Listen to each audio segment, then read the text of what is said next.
Vamos a dar comienzo, además, de manera puntual, o sea, que luego nos digan tanta leyenda negra de que no somos puntuales. Eso también es una de las cosas como la flema inglesa, donde esté el sosiego castellano, que se quite otra cosa. Y vamos a dar paso a una mesa que la verdad es un poco, cuando menos, diferente, porque no se ha producido nunca una mesa así. De hecho, estos señores no existen, no son así habitualmente, no tienen sus nombres. Guarden sus caras y sus nombres, pero no de esa manera, porque son sus avatares los que se han hecho famoso. En las redes sociales, y sobre todo en la del pajarico celeste, en eso llamado Twitter, la verdad es que es un mundo extraño, pero es un mundo donde la divulgación histórica también empezando a funcionar. Siempre las redes sociales lo vemos como algo negativo, y eso también es una cuestión relativa que ellos nos van a intentar explicar. Son 3 divulgadores en Twitter, que de hecho yo voy a empezar, cuando deje de tomar la palabra y les presente, les haré una foto, les pondré el hashtag Jornada Leyenda Negra y estarán etiquetados los 3, con lo cual, si algunos de ustedes quieren hacer las preguntas directamente bajo esa foto y bajo ese hashtag, pues evidentemente ese también será un sistema, porque esas preguntas se estarán viendo en México, en Colombia, en Perú, en Filipinas, en muchos sitios. Y eso también es importante, y esa es una de las cosas también curiosas que yo creo que las redes sociales tienen esa parte buena. Con lo cual, sin mayor dilación, y estando, bueno, lo siento, no va a haber micromachismo, voy a empezar a como tiene que ser, más cerquita para acá. Tomás Mazón, que por un lado está bajo el perfil que él conoce como Ruta-Elcano, donde difunde la historia de la expedición de la primera vuelta al mundo. Realmente su trabajo está siendo reconocido, ya está incluso algunos de sus mapas en el archivo de Indias, no lo recuerdo. En fin, y sorprendentemente no es historiador, que es lo habitual casi en estas jornadas, que es ingeniero técnico de obras públicas, o sea, en una empresa constructora, y sorprendentemente, bueno, pues este alicantino que vive en Badajoz, esto es lo que marca una cosa, bueno, pues está interesado en la historia, porque la historia también, lo que hemos dicho siempre, es tarea de todos, y está realmente haciendo una labor que yo les aconsejo a todos que la sigan realmente. Por otro lado, tenemos, seguidamente, a Consuelo Sanz de Bremont Llorent. Yo creía que tenía un nombre complicado, pero vamos, Bremont, es que yo siempre he pasado de Santa María a Santa Marca, pero lo tuyo en el colegio también debió ser tremendo. Lo sé, me odias. Consuelo no es historiadora, es bióloga. Sí, los biólogos también les gusta la historia. Y aunque ella efectivamente se licenció en tal especialidad, es una investigadora sobre el tema de la historia, de la indumentaria, de las costumbres, de la vida cotidiana, de todos esos tópicos que cuando vemos pues eso, la clásica película española, pues ya sabemos que todos van a ir hechos unos guarros, unos cerdos, Sevilla va a ser un asco, pues así todo, ¿no? Bueno, pues ella es la que se encarga en Twitter de que le dé la lipori y que lo pase muy mal intentando, pues efectivamente, cortar con todos esos tópicos. Y por otro lado tenemos, last but not least, a Hernán Cortés. Teníamos que traer a Hernán Cortés, evidentemente, aquí a estas jornadas, y el avatar de don Hernán Cortés es de don Juan José de Lama Rodríguez. Es un madrileño de la Milagrosa, lo cual quiere decir que es de Chamberí, y eso une mucho y da bastante ya prestigio. Y tampoco es historiador. De verdad, no sé qué hacéis aquí. Ingeniero industrial del ICAI, de la Pontificia de Comillas, y trabajando años en energías renovables. Parece ser que más años incluso que teniendo más que Greta Thunberg. Pero bueno, en cualquier caso, voy a hacer la primera foto para hacer el tema.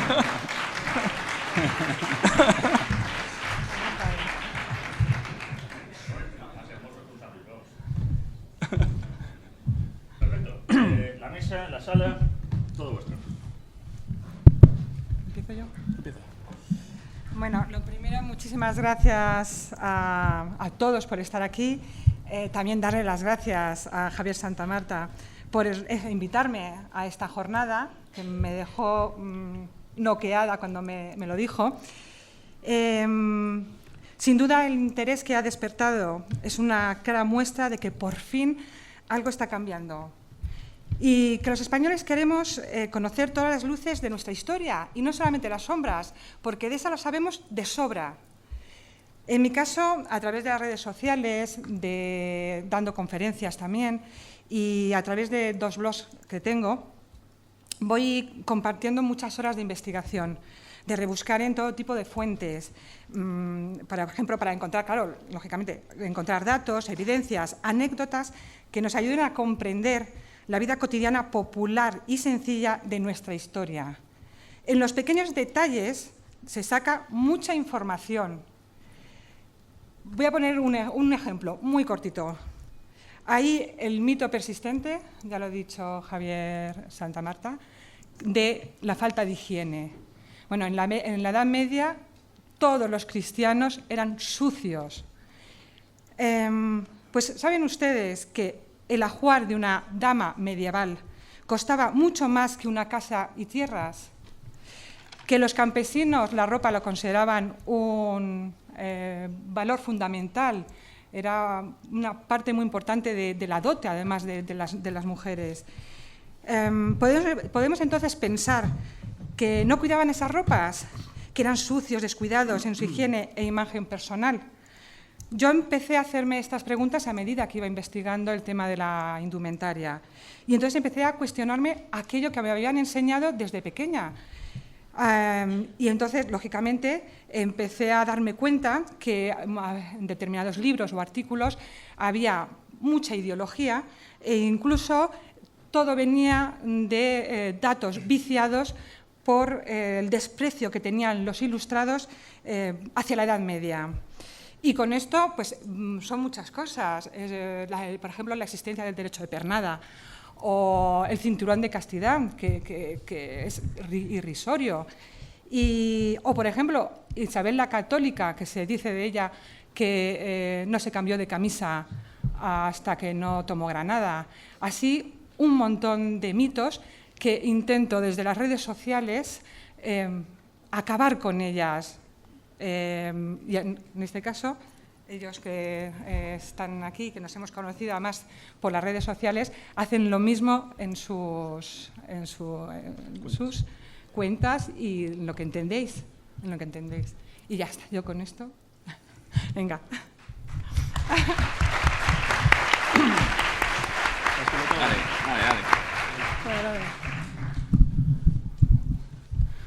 Buenas tardes, tengan vuestras mercedes. Gracias por acompañarnos en esta sesión vespertina de la Jornada de la Leyenda Negra. Soy el vocero de Hernán Cortés en Twitter. ¿Quién tiene Twitter? Levante la mano. Bien, somos mayoría. Los considero público amigo, así que espero que no haya preguntas hostiles. Quiero empezar, sí, quizá empezando esta exposición honrando la figura del capitán general. O sea, si estoy aquí es porque un extremeño hizo una cosa genial. Y me extrañó hace 2 años, cuando empecé a escribir sobre él, que ni las instituciones ni nadie pues hiciera eco de la obra inmensa y del puente que abrió entre los 2 continentes, ¿no? Quiero dar las gracias a Javier por acordarse de mí. Con Javier hace también 2 años o algo así que nos conocimos a través de las promociones de sus libros de Siempre hubo héroes y Siempre estuvieron ellas. Nos conocimos en la Feria del Libro de Madrid, al lado de un stand donde había un griterío tremendo, donde estos chicos de 15 años firmaban libros a un montón de chicas que gritaban y fue horrible. Tuvimos que quedar más adelante para poder charlar tranquilamente. Quiero agradecer a mis padres que se encuentran en la sala, el amor que me inculcaron a la lectura y a la historia en general, la historia en España en particular, desde pequeño, cosa que estoy pretendiendo hacer o intentando hacer con mis propios hijos en casa. Quiero dar las gracias también a mi Malinchín, que también está por la sala, por aguantarme tantas horas en Twitter. Esto consume mucho y la verdad es que pues, me gustaría poder seguir leyendo tanto como leía antes y no atender la cuenta, pero es un honor y también es una responsabilidad hacerlo, ¿no? Cuando Javier nos llamó, Javier nos invitó para venir aquí, el año pasado yo estaba allá abajo, entre el público. No estábamos en este local, estábamos arriba en la Escuela de Música, ¿no? Y ya vimos que había un gran éxito, ¿no? Había gran interés por la historia de España. Historia de España que yo creo que es de todos, que ahí no debemos compartimentar ni hacer facciones. Es algo que está ahí, algo que tenemos que asumir todos. No tenemos que pensar en esa historia desde la derecha ni desde la izquierda, sino es historia, tenemos que asumirla y tenemos que estar muy orgullosos de ella. cuando cambió además esta semana el lugar y dijo que veníamos aquí y que vamos a estar dentro del mismo monasterio, pues ya las piernas empezaron a temblar más todavía, ¿no? Y este es un sitio en el que yo pues, guardo especial cariño y al que suelo traer siempre, pues, cuando tenemos visitantes gringos, lo suelo traer aquí al Escorial, ¿no? Teóricamente es la octava maravilla del mundo, ¿no?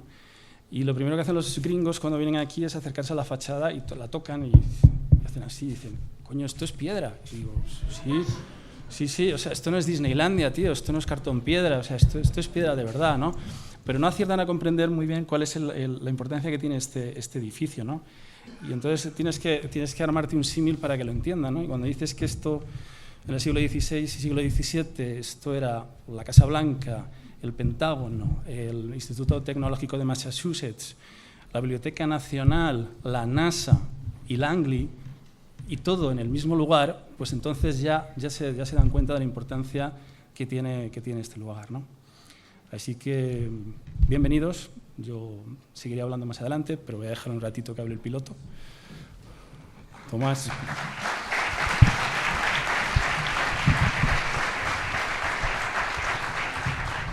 Muchas gracias, don Hernán, y a todos los que habéis venido por aquí.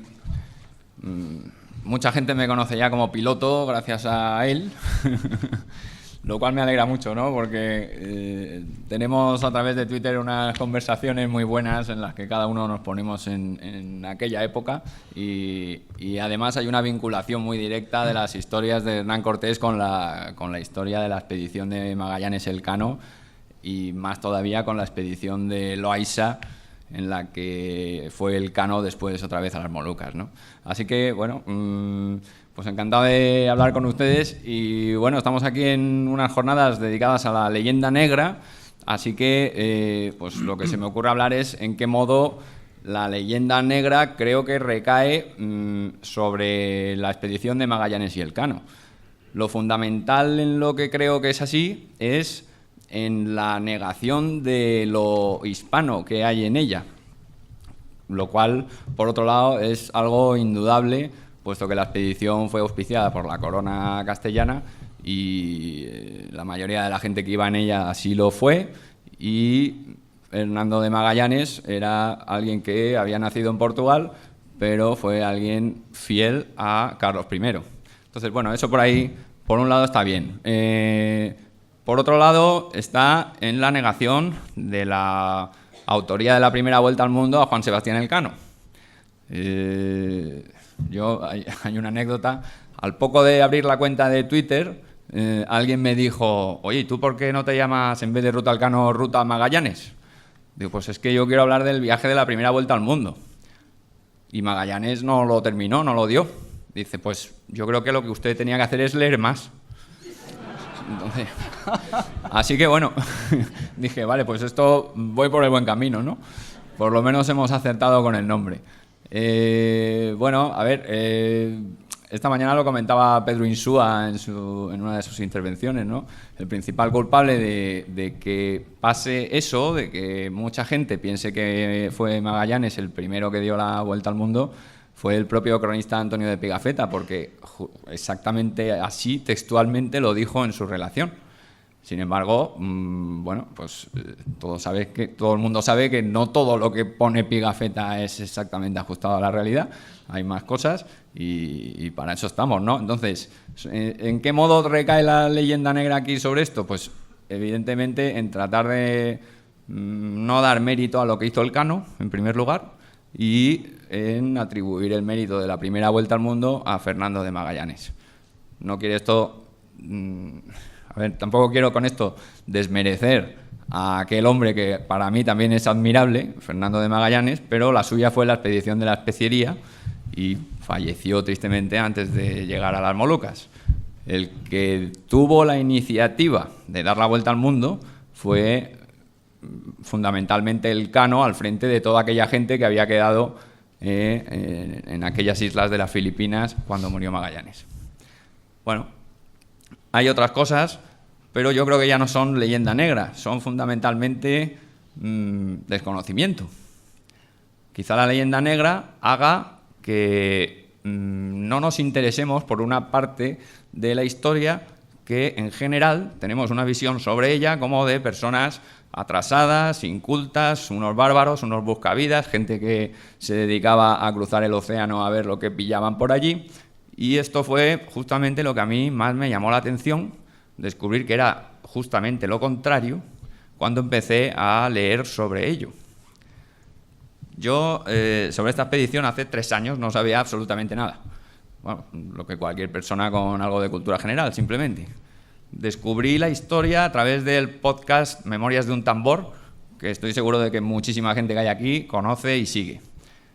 Y a raíz de ello descubrí que existía el derrotero original, conservado, y tuve la curiosidad de ver la precisión que estos hombres podían manejar.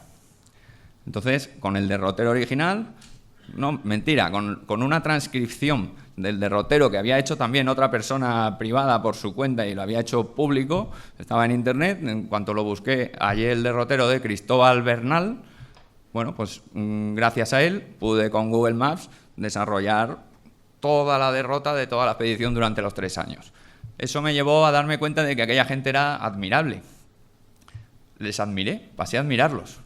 Y de tal modo que ya no solo era cuestión de terminar consiguiendo ese mapa, era saber todo lo que hicieron, por qué y cómo. Y entonces me di cuenta de que no hay fuentes suficientes en Internet, no había, ahora sí, ahora hay muchas, pero por aquel entonces había un desconocimiento sobre esto. Y eso yo creo que es culpa de todos, es culpa de la sociedad. ¿Por qué no se conoce esta gesta que es absolutamente maravillosa?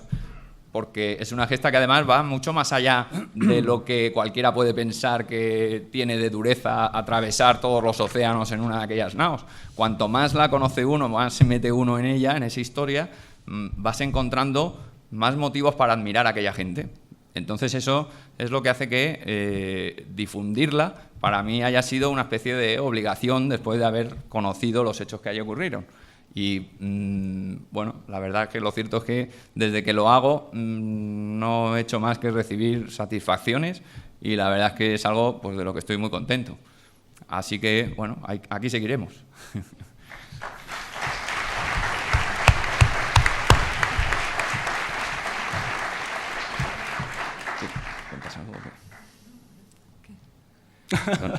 Don Hernán, denos muy larga y particular relación de algo. Sí.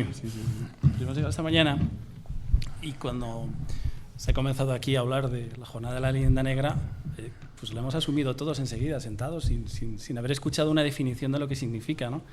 Y es una brutal campaña de propaganda que generalmente hicieron nuestros enemigos anglosajones para acabar con la autoestima. O sea, la mejor manera, éramos tan grandes que la mejor manera de socavar esa grandeza era socavar nuestra propia autoestima. Eso a lo largo de los siglos ha tenido mucho éxito porque hasta nos encontramos con los propios compatriotas que se creen todas las mentiras que se cuentan sobre nosotros y eso es muy grave. La leyenda negra no es más que el insistir, incluso inventar errores que cometimos, por supuesto, o sea, también tenemos nuestras luces y nuestras sombras, por supuesto, es ocultar todos los méritos que tuvo nuestra expansión global, cuando no en muchos casos lo que hacen es robarnos directamente, y recuerdo ahora también, actualmente un italiano se asigna la invención de la anestesia epidural cuando fue un comandante español en las guerras del Rif, eso está ahora mismo, ¿no? Se prescinde siempre en todo momento de realizar o de fijar un contexto temporal. Parece como si nosotros estuviéramos haciendo el salvaje en algún sitio, pero el resto de las naciones europeas fueron allí con guitarritas y flores, ¿no? Y me estoy refiriendo a las terribles matanzas y genocidios que podían cometer en América del Norte. Todo esto, además, se tiende a ver con los escrúpulos o con las gafas, que digo yo, del siglo XXI, no podemos tratar de comprender el ortograma de una persona en el siglo XVI, el que es patria, Dios, y con lo que ahora mismo pensamos, no lo entendemos, nos parece ridículo, ¿no? Y conceptos ahora incluso como el honor o algo así, nos resulta divertidísimo escucharlos, ¿no? Y ya de remate a esto ya se le da una pincelada ideológica, ¿no? Y entonces ya tenemos un cóctel, un mare magnum tremendo, ¿no? Yo he podido encontrar en la cuenta que existe mucho desconocimiento tanto de la labor de la conquista, porque todo el mundo conoce más o menos al final, todo el mundo sabe cuál es el resultado al final, ¿no? Ganamos 2-1, al final ganamos 2-1, ¿no? Pero nadie se sabe, nadie 2-1 es porque nos echaron de Tenochtitlán, ganamos Otumba y luego conquistamos la ciudad. Ese es el 2-1 que hacemos. Entonces, hay mucho desconocimiento de todo lo que conlleva, porque no fue una guerra, fue diplomacia, fue pluma, fue más hablar con los pueblos, entender cuál era la situación, tener la fortuna y el milagro de encontrar unos traductores que nos ayudaran a entender cuál era la situación y viéramos enseguida las rencillas que existían en los distintos pueblos, ¿no? Entre los distintos pueblos. Y todo esto lo estoy pretendiendo ahora mismo, la cuenta, aparte de que también me permito pues el lujo, si quieren así decirlo, de contar chistes de vez en cuando y de hablar de otros temas coyunturales, que quizá a partir de hoy, una vez que he perdido el anonimato, pues ya me cuido más de hacerlos, ¿no? Y ya, bueno, por lo que pueda pasar, ¿no? Y ustedes conocen cuál es el resultado, entonces lo que no saben es qué pasó durante el partido. Entonces, todas las historias o todos los textos que tenemos o las fuentes a las que yo me remito para hacer los tweets diarios, que a veces es más de uno, pues parten de la base de Cortés, de las relaciones de Cortés, de las cartas de relación, que en un hecho sorprendente se tratan de unos informes secretos que se está mandando al emperador, pero cuando llegan aquí a la península se empiezan a imprimir y los conoce todo el mundo. O sea, ese es el secreto que guardamos, ¿no? Posteriormente pasan muchos años, los austrias no les gustan las historias que llegan de la conquista y ven con celos que los conquistadores son muy populares y prohíben todas las historias sobre la conquista. El confesor de Cortés, Gómara, pues se resiste, a pesar de que luego es una hagiografía y glosa la figura del capitán general, pero lo que consigue, el mérito que tiene López Gómara es de que esa historia no se olvide.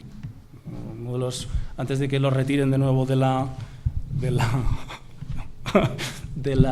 circulación, pues uno de esos ejemplares llega a manos. ¿Ahora mejor? Vale. Uno de esos ejemplares pues llega a manos de Bernal, que se indigna cuando ve que todo se glosa en la figura del capitán general y dice, oye, ahí estábamos un montón de gente, y por eso en vez de la historia de la conquista de Nueva España, él dice la verdadera historia de la conquista de Nueva España, ¿no? Entonces, entre esos tres, trato de llevar todos los días un diario, a veces un telediario, porque a veces hasta he puesto Ana Blanco. Ana Blanco lleva viviendo 500 años, todo el mundo lo sabe. Entonces Ana Blanco estuvo con nosotros en Tlaxcala, Ana Blanco estuvo con nosotros en Otumba, y Ana Blanco estará posiblemente en el futuro cuando conquistemos Tenochtitlán, que me han soplado que lo vamos a conquistar. Entonces es un relato diario y yo agradezco cuando me contestan, cuando hay una interacción con los seguidores, cuando me advierten de lo que puede pasar, ¿no? Entonces es muy gracioso cuando llegamos a esa interacción, ¿no? Ten cuidado con no te fíes de Moctezuma, que tal, que te va a hacer esto, no vayas por Cholula, vete mejor por Tlaxcala y tal. Entonces yo lo agradezco muchísimo, ¿no? Pero lo que pretendo es situar en ese momento de la historia. Ya he dicho cuáles son las fuentes originales. Esas tres están escritas muchos años posterior. Es como, pues eso, como el crítico que habla del partido del día anterior, o el crítico taurino de la corrida, etcétera, que ya sabe todo lo que ha pasado. Yo trato de llevarlo al tiempo presente, es complicado a veces. Y además hay muy pocas fechas entre los tres textos que permitan fijar en el calendario qué está sucediendo. Afortunadamente Bernal mete algunas fechas y eso ayuda. Se trata de contar lo que está pasando en ese momento sin saber lo que va a suceder mañana. Entonces eso es lo que pretendo, ¿no? Y no sé si les está gustando. Esa es la... Yo. ¿Quieres comentar tú? Vale. A ver, el tema de las redes sociales es un arma de doble fila. ¿Me la acerco más? Es un arma de doble fila, porque, sobre todo Twitter, para mí es a veces estresante, porque te encuentras gente muy interesada en los temas y te entran muy bien, y te hacen comentarios, incluso hay gente que te enseña. Yo he aprendido cosas en Twitter, pero luego está lo contrario. La gente que nunca, yo estoy convencida, nunca van a admitir la leyenda negra, nunca van a admitir, por ejemplo, lo que he comentado antes del mito de que los cristianos no eran sucios, que se lavaban y habían baños. Y entonces, o bien te bloquean directamente, no quieren ya hablar del tema, o entran en plan agresivos. A mí me llegaron a bloquear en una ocasión porque comenté que los conquistadores, cuando iban por las zonas pantanosas, hice una pregunta: ¿qué tipo de zapato o calzado llevaban? Entonces, hay gente de las botas, los zapatos, alguno dio la pista buena y al final comenté, pues iban con alpargatas, que era lo más cómodo. Bueno, pues una persona entró y me dijo 2 o 3 cosas y lo siguiente fue bloquearme. Claro, yo me quedé, digo, solamente por unas alpargatas. Es decir, hay gente que no puede admitir que fueran de ese modo. Si ya entramos en terrenos más resbaladizos, como es el papel de la mujer en la Edad Media, el papel de la Inquisición, entonces yo ahí llevo ya 3 años en Twitter, he ido aprendiendo a morderme la lengua. Ojo, yo soy muy guerrera, lo saben, que yo incluso busco un poco de pelea. Hay unas especies de buscadores que tú pones Edad Media, higiene, y entonces te sale la gente que ha comentado. Casi todos los tweets que aparecen, los cristianos eran sucios, los musulmanes eran limpísimos, que los cristianos aprendimos a ser limpios gracias a los musulmanes. Entonces yo tengo un carácter un poquito fuerte y entro. Intento hacerlo siempre de una forma correcta. Hay gente, oye, al cabo de estos 3 años ha habido 3, 4, 5 personas que me han dado las gracias, porque además una de las cosas que hago es poner bibliografía. Es algo que se ha puesto muy de moda ya en los últimos meses en Twitter, pero yo desde que entré me obligué a poner siempre bibliografía, porque quiero que la gente investigue. Además es bibliografía que se encuentra en Internet. Pongo los títulos y simplemente lo tienen que buscar en Internet y se lo pueden descargar. No hay ningún problema. Y entonces, siempre cuando me dan las gracias les digo, vale, pero ahora investiga tú y saca tus propias conclusiones. No te creas todo lo que yo digo. Por eso también comentaba el tema de las mujeres sometidas, silenciadas, las mujeres que estaban metidas en la casa. Y todo eso también es un mito y sirve también para el mundo de la conquista o de la gente de la navegación. Las mujeres cuando se quedaban solas, porque se iban unos a conquistar, otros a la guerra, otros a navegar, tenían que quedarse al mando de, por ejemplo, una hacienda y tenían que llevarlo todo, la administración. A los criados, a los propios hijos, los que los tenían que educar. Tanto es así que las mujeres es casi seguro que sabían escribir y leer mejor que los hombres, porque a fin de cuentas los hombres antes se iban a guerrear y la mujer era la que tenía que leer todos los papeles que el administrador, y para que no le engañara, lógicamente, lo tenía que saber y tenía que firmar. Bueno, pues esas cosas también enseguida saltan como fieras. Yo no sé muchas veces si también es un tema ideológico. A mí me han bloqueado bastante gente, no, a lo mejor 15 personas, y me han bloqueado gente que a mí me ha sorprendido.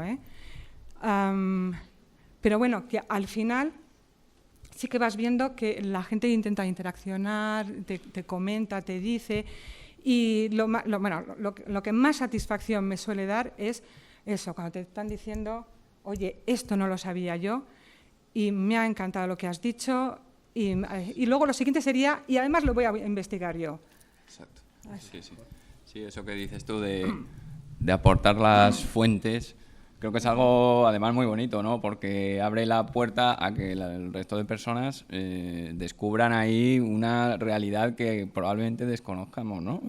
Yo, de hecho, retuiteo, cuando pongo tweets también suelo meter siempre referencias bibliográficas, enlaces a los documentos originales del Archivo de Indias, que, bueno, aunque haya cierta dificultad para poder leerlos si no sabe uno paleografía, pero bueno, en Internet al final está todo, consigues encontrar una transcripción o lo que sea, de modo que... Y hay gente que ayuda, ¿eh? Claro, claro. Es decir, lo bueno que también tiene Twitter o las redes sociales, yo es que en Facebook me muevo menos, pero es que de pronto aparece una persona que sí que sabe descifrar documentos. Sí, eso es. Y de entonces, repente te ayuda a descifrar esa palabra que a ti no te ha salido. Es una gozada, Sí, es una eso es. gozada. Sí. Entonces, lo malo de la gente que te entra casi insultándote, te encuentras todo lo contrario. Gente que te ayuda y que te pone, y también te pone enlaces y, oye, mira este libro y mira tal. Con lo cual, pues es una parte positiva y la... también. Sí, mucho, mucho. Hay mucho de enriquecedor en pues eso, personas que a lo mejor te siguen y conocen ciertos aspectos de la temática sobre la que tú hablas. El otro día yo publiqué un tuit que era una carta escrita, yo dije que en malayo, que se conserva en el archivo Torre do Tombo de Lisboa, en la que el rey de la isla de Ternate, en las Molucas, la isla vecina a la de Tidore, donde habían llegado Elcano y Espinosa, se chivaba claramente al rey de Portugal de que los castellanos estaban en la isla de al lado, ¿vale? O sea, fijaos qué pasada de documento que exista ya de por sí, ¿vale? Bueno, pues yo puse, mirad qué maravilla la carta de el rey de Ternate al rey de Portugal en malayo. Bueno, pues ahí enseguida la vio Luis Robles Macías, al que no pongo cara, pero le considero amigo mío, investigador sobre este tema, lleva una cuenta muy bonita que se llama Historia y Mapas, me parece que es. Y bueno, sí. y mandó el tuit a alguien que él conocía, pues yo creo que de la Universidad de Indonesia o de por ahí. Y aquella persona cuando lo vio nos dijo, dice, eso es un idioma que se llama Yawi. Es el malayo, pero escrito en árabe. Entonces, bueno, pues en cuestión de una hora, pues teníamos ahí un nuevo conocimiento que yo no había encontrado en Internet cuando hallé la carta. Me enriquecí yo al publicar eso. No ya otras personas que a lo mejor también, pero yo mismo lo hice. Y eso es una faceta también bonita de cuando uno comparte lo que sabe o lo que cree saber, ¿no? Con lo del creer saber también es importante, cuando uno hace esto, tratar de ser riguroso. O sea, al final uno está poniendo cosas ahí que terminan viéndolas muchísima gente. Esa parte es importante, hay que tener cierta responsabilidad en lo que uno pone. Hay que documentarse bien y hay que hacer las cosas con cuidado. No te puedes dejar llevar tampoco a veces por lo que te apetecería decir o tal, ¿no? Pero en general es una plataforma que nos abre una puerta muy grande a estar en contacto con mucha gente que tiene mucho conocimiento sobre muchas cuestiones y resulta al final enriquecedor. Y yo, bueno, quería, antes de poder pasar a preguntas o cualquier cosa, ya que estamos en el 5º centenario de la expedición de la primera vuelta al mundo, Elcano Cortés, pues comentar, aunque sea brevemente, la historia que vincula a Elcano y a Cortés. ¿Te parece, verdad? Con el rescate de Loaiza. Exacto. Entonces, es una historia muy bonita que vincula a la segunda expedición que envió Carlos I a la especiería, que se llamó Expedición de Loaiza.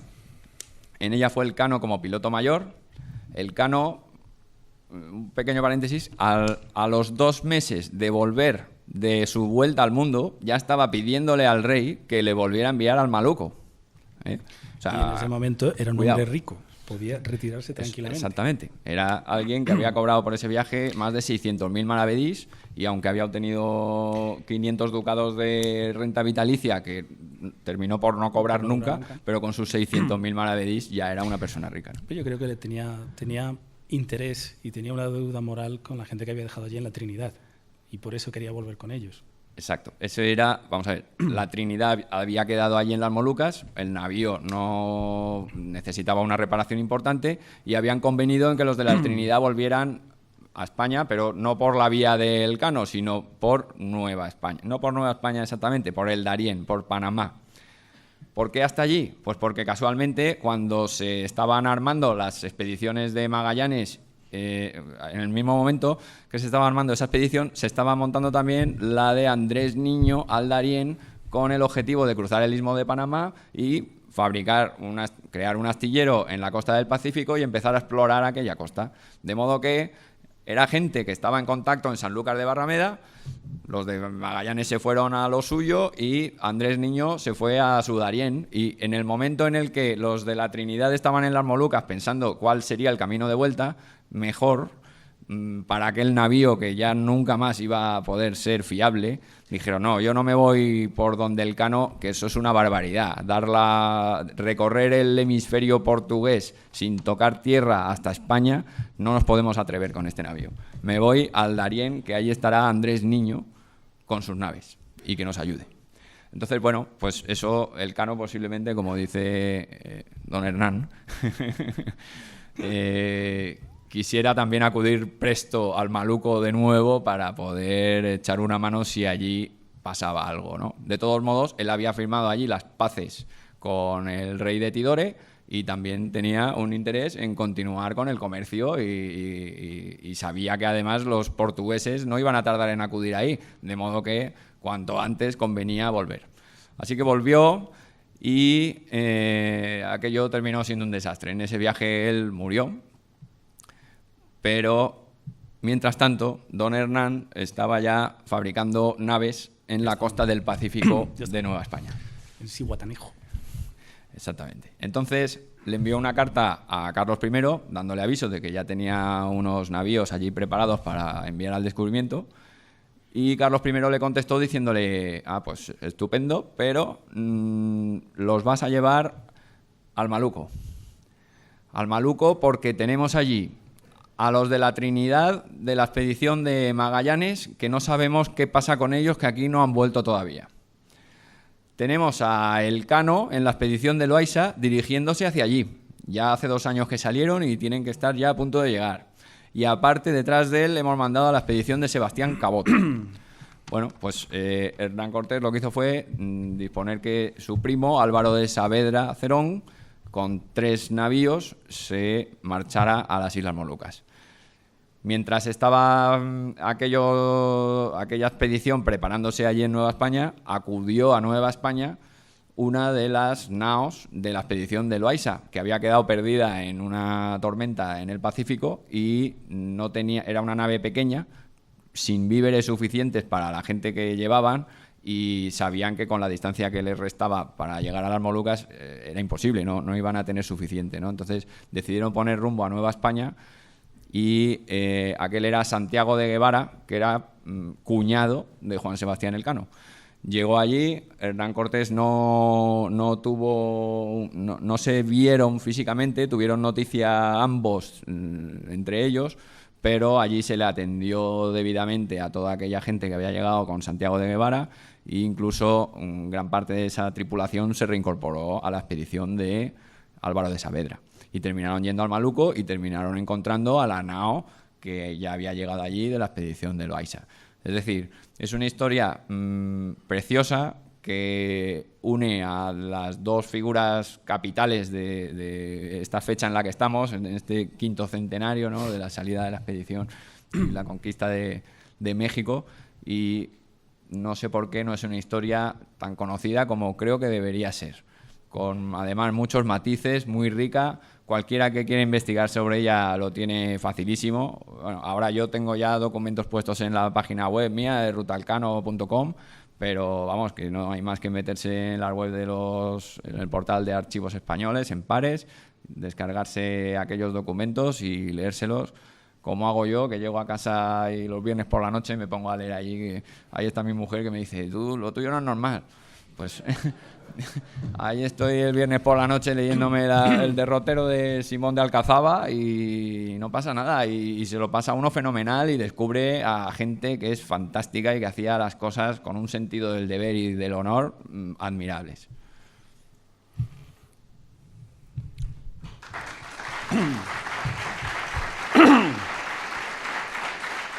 No. Quizá falta en el relato contarles a vuestras mercedes cómo llegamos a estos avatares, ¿no? Yo desde pequeño tuve la suerte de hacer la EGB.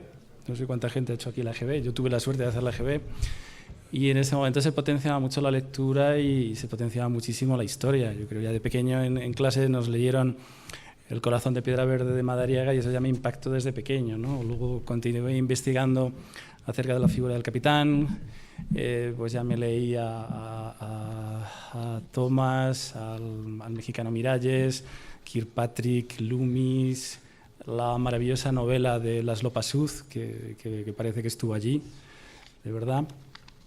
Y luego más adelante, esto se quedó allí, tuve la suerte además, hemos viajado muchísimas veces a México y yo he recorrido el país en un bocho, o sea, en un Volkswagen, escarabajo, o sea, que hemos estado en todos esos sitios y hemos conocido de primera mano todos los lugares cortesianos, con lo cual yo conozco bastante bien el país, conozco bien toda la historia de Hernán y de la conquista. Y pues en una de mis cuentas, pues yo tengo 3 cuentas, las 2 primeras ya las he abandonado. La primera cuenta, Twitter es una plataforma en la que te obligan a madurar. Entras con mucha ingenuidad, como puedes entrar en Facebook, donde estás enseñando lo que haces y todas estas historias a todos tus amigos, pero si pretendes entrar con la misma ingenuidad en Twitter te van a dar una tunda.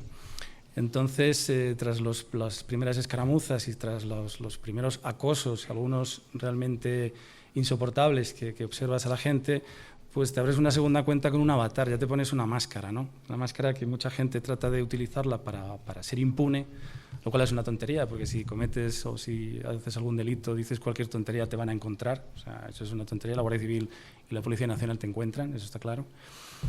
Y con esa segunda cuenta tuve la oportunidad de hablar mucho y tener mucha interrelación con Lorenzo Silva, con el escritor de Premio Planeta y el escritor de la serie de novelas de Bevilacqua y Chamorro, la pareja de guardias civiles, ¿no? De investigadores de la UCO. Y cuando le saludé también en la Feria del Libro, perdón, pues a raíz del nombre de la cuenta que yo tenía en ese momento, pues me dijo, hombre, pues ahora van a venir unas efemérides muy importantes, ¿no? 1521. Y a mí me salta la tecla, ¿no? Y digo, coño, tengo Titlán. Y él me dice, no, Villalar. Y es cierto que todas esas cosas suceden, o sea, sucede la conquista de México, sucede Villalar y en Europa está apareciendo Lutero. O sea, todo ese mare magnum sucede simultáneamente, ¿no? Y no somos conscientes a veces, ¿no?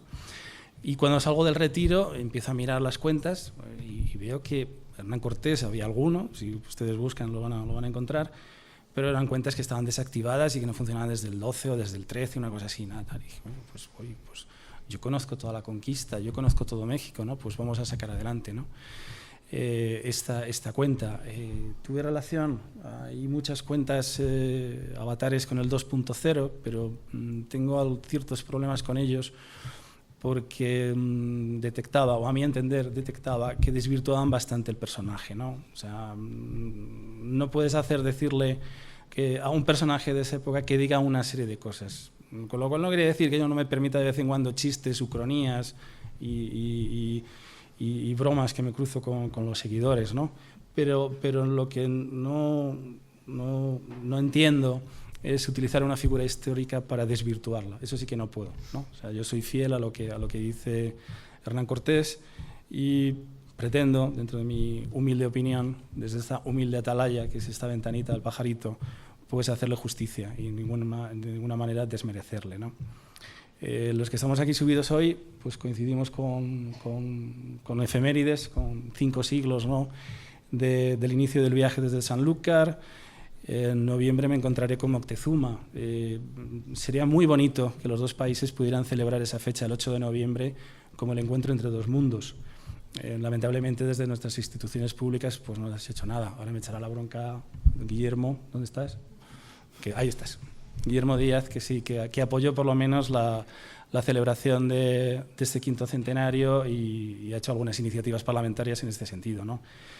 Celebrarlo, lo adecuado sería celebrarlo el 8 de noviembre, que es cuando se encuentran en la calzada de Ixtapalapa, ¿no? Hacerlo posteriormente en el 21, cuando el 13 de agosto haya una ciudad destruida, que haya sufrido un asedio de 96 días, ya no tiene gracia. O sea, eso fue guerra. Eso ya no. Lo muy bonito, lo bonito realmente de esta historia es cuando ellos se encuentran y cuando es invitado a entrar en la ciudad y cuando comparten esa serie de meses, esos 6 o 7 meses, hasta que recibe Hernán noticias de que Diego Velázquez que no le perdona lo que le acaba de hacer, cosa que yo he hecho legalmente, pero él no lo entiende. Y entonces manda esa escuadra de Pánfilo de Narváez y hay que marchar a la costa no para detenerles, sino para comprarles, porque se les compra para que se integren en las huestes que están en Tenochtitlán, ¿no? Y es en ese momento en el que desaparece la figura de Cortés de Ciudad de México, cuando Pedro de Alvarado, que está allí con la guarnición, sufre una presión insoportable, malentiende las señales. Los aliados que están con él, los tlaxcaltecas, le convencen de que va a acabar metido ahí, va a acabar con el pecho abierto en la piedra, y en la fiesta del Toscatl pues hace la matanza, esa acción preventiva que copia a la previa que se ha hecho en Cholula, porque en Cholula sí que se nos preparaba una importante celada y supimos defendernos a tiempo, ¿no? Digo que los tres que estamos aquí somos ejemplos, ¿no?, de lo que se puede hacer en las redes sociales. Lamentablemente muchas veces Twitter ha estado siendo utilizado como un arma de intoxicación masiva, es así. Querido Marqués del Valle de Oaxaca, esto... Corto ya. No, solamente quiero... He hecho una entrada propia de Charles Chaplin, o sea, para que alguien se fijaran que... vamos a ver, había una cosa discreta. Solo una cosa, Javier, permíteme decir que solamente somos... 240 3 ejemplos. Caracteres. Vale, pero... 240 caracteres. Somos 3 ejemplos, ¿no? Pero hay otras cuentas en Twitter que están haciendo hilos maravillosos, ¿no? No me quiero olvidar de ninguno, pero está el gaditano Becaes, está Jaralezo, que está contando todos los días lo maravilloso que es este país, y lo hace con datos, por favor, síganla. Está Fortuna de Jacinta, que está haciendo vídeos maravillosos. Carmen Césaris, que nos habla de nuestra herencia romana. Doña Almudena Serrano, que no ha podido venir, y además le mandamos un cariñoso recuerdo, que hace importantes hilos acerca de la Edad Media también. El padre Declan. Isto de Nuevo Mundo, ¿dónde estás? Seguro que has venido. Almirante, ahora hablamos. Está Bernal, por supuesto, tengo un Bernal Díaz del Castillo con el que interactúo. Tengo un Cristóbal de Olid y también me gustaría tener a un Gonzalo Sandoval, así que si alguien se anima, por favor, puede utilizar el avatar de Gonzalo Sandoval. Y está también Tonatiuh, por ejemplo, o sea, está Pedro de Alvarado, está mi tío Francisco Pizarro, que no habrá venido, me imagino, no está. Y unos deliciosos encuentros que repiten virtualmente esa esgrima verbal que existió entre Lope de Vega y Cervantes, que son muy divertidos, o las figuras que también representan a Quevedo y Luis de Góngora, ¿no? Y seguro que hay un montón de otras que ahora mismo me estoy olvidando. Y les pido perdón. A Twitter, Marqués, pero por Dios, que es que tenemos... Usted sabe todas estas fotos, estas cosas que hay aquí, y además esta gente ha venido a ver a Elvira Roca, ¿no? A ustedes, qué pesados, o sea... Se vienen arriba los teloneros, o sea, de verdad. Vamos así de teloneros, sabemos que le estamos calentando la silla de No, ya lo sé, pero hombre, yo tenemos que contar cómo nos conocimos. Vamos. Además, de hecho, ya en Twitter, precisamente en el hashtag que estábamos haciendo, está cerca de las 2.000 impresiones. Solamente en 45 minutos ya hay más de 2.000 impresiones, solamente sobre ello, y tienen ustedes ya ahí muchas respuestas que tengan que contestar luego con sus propios avatares. Para la gente que está aquí, hay una persona que también incluso nos indica que hay próximamente otro 12 de octubre. ¿Qué tuit contestarías al hashtag nada que celebrar? En el 12 de octubre. Todo por celebrar. Sí. Todo por celebrar. Es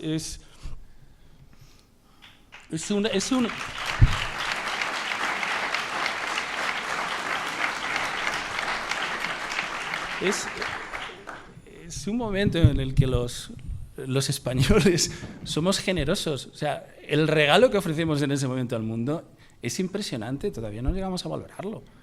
La posterior conquista de las Antillas, que se hace con un montón de errores también y tal, pero que provoca que luego se entre en Nueva España, lo que hace es comunicar dos mundos. O sea, la transferencia que se hace en ese momento de tecnología, de productos agrícolas, de cultura, es brutal. Es brutal. ¿Cómo que nada que celebrar? Todo. En los países con los que he tenido contacto con alguien por los que pasó la expedición de Magallanes Elcano, en todas partes se sienten orgullosísimos de que sus costas estén entre las que recorrió aquella expedición. Sí es cierto que hay una vertiente indigenista, que parece que hay gente que está orgullosa de que allí hay los naturales de Mactán mataran a Magallanes y tal. Bueno, es otra opinión. Pero que la gente está orgullosa fuera de España de hechos que llevaron a cabo los españoles, pues es cierto. Que no lo podamos llegar a estar en España es absurdo totalmente. Según Julián Juderías, parte de la leyenda negra es culpa de lo más que hablaban los españoles en el extranjero de la patria. ¿Cómo educar sobre esto a las actuales generaciones? ¿Hay posibilidad de hacer algunos libros de texto? ¿Cuál sería, en vuestra opinión, la idea? Consuelo, habla. Consuelo, di algo. Que si no, no te Repíteme la dejan, pregunta, repítemela. Perdona. Te ruego. No, pero que me repitas la pregunta. Otra vez. Hombre, claro. Truco, es que me ha empezado a hablar por este oído y claro, ya... La he liado. O sea, claro, me la habéis ofuscado. Ofuscado totalmente. Ya se ha descentrado. Según Julián Juderías, decía que parte de la leyenda negra es culpa de lo mal que hablaban los españoles en el extranjero de la patria. ¿Cómo educar sobre esto a las actuales generaciones? ¿Hay posibilidad de hacer libros de texto? ¿Cómo se podría educar? Vamos, lo tengo clarísimo. Mira, hace poco en mi Twitter me pasaron un libro para niños de 5 años de colegio. Y es una tontería. Y hay gente que me dijo, pero es que lo que estás diciendo es una bobada. Aparece la Edad Media y te ponen unos personajes que están vestidos del siglo XVI, de la segunda mitad del XVI. La imagen de la mujer es que era educada, simplemente educada, una mujer educada, y que se quedaba en el castillo a hacer las tareas domésticas. Y luego te dibuja un fantasma, por un lado, y luego un Merlín. Claro, a ver, vale, los dibujos están muy bien y los niños aprenden con el dibujo, pero se puede hacer cosas... unos dibujos mejores, bueno, no mejor hechos, sino en vez de más cuidados. En vez del fantasma, pon una gárgola. En cambio, un Merlín, pon un alquimista con la maquinita, es decir, con el horno en el que hacían sus experimentos. Y el niño con 5 años le llamaba la atención eso. Y luego, por ejemplo, a mí, hay gente ya que me ha dicho que por qué no escribo un libro sobre los mitos. Claro, estoy escribiendo otro libro que es sobre la historia de la indumentaria y no me da tiempo. Al revés, yo estoy diciendo a la gente que me dice eso, hazlo tú. Yo te estoy dando toda la información. Aquí la tienes. Está mi blog, os estoy poniendo bibliografía. Venga, que alguien se anime a escribir un libro en el que se dice fake news, bueno, los bulos. Y yo creo que escribiéndose ese libro, en el cual la gente lo entienda, que sea para los chicos de instituto, que ya empiezan a darse cuenta de cómo ha sido la historia, sería un arma muy interesante. Para ver lo que es la realidad, incluso en tiempo real, hay un tuitero que está en esta sala, que ha comentado, dice, estoy en unas jornadas sobre leyenda negra en San Lorenzo, cuando oigo a mi lado a un chaval preguntarle a otro, ¿y cómo andarían por aquí los moros sin zapatos? Me han dado ganas de decir, qué equivocado estás, iban con Adidas, pero me he callado y me he metido en la conferencia. Bien, es que, perdona, está en Twitter. Complemento un poco la contestación también de Consuelo. Es terrible los planes de estudio. La historia española lleva décadas siendo degradada en los planes de estudio. Ya los últimos que hemos conocido, las provincias rebeldes del noreste, eliminan la figura de los reyes católicos. Entonces, yo creo que nos dimos una oportunidad de reconciliación en el año 78 y no se previó que la delegación de las competencias de educación a las comunidades autónomas iba a generar esto. Seguramente no se previó nunca. Pero no podemos tener 17 sistemas educativos distintos. Es que no, es que la historia es única.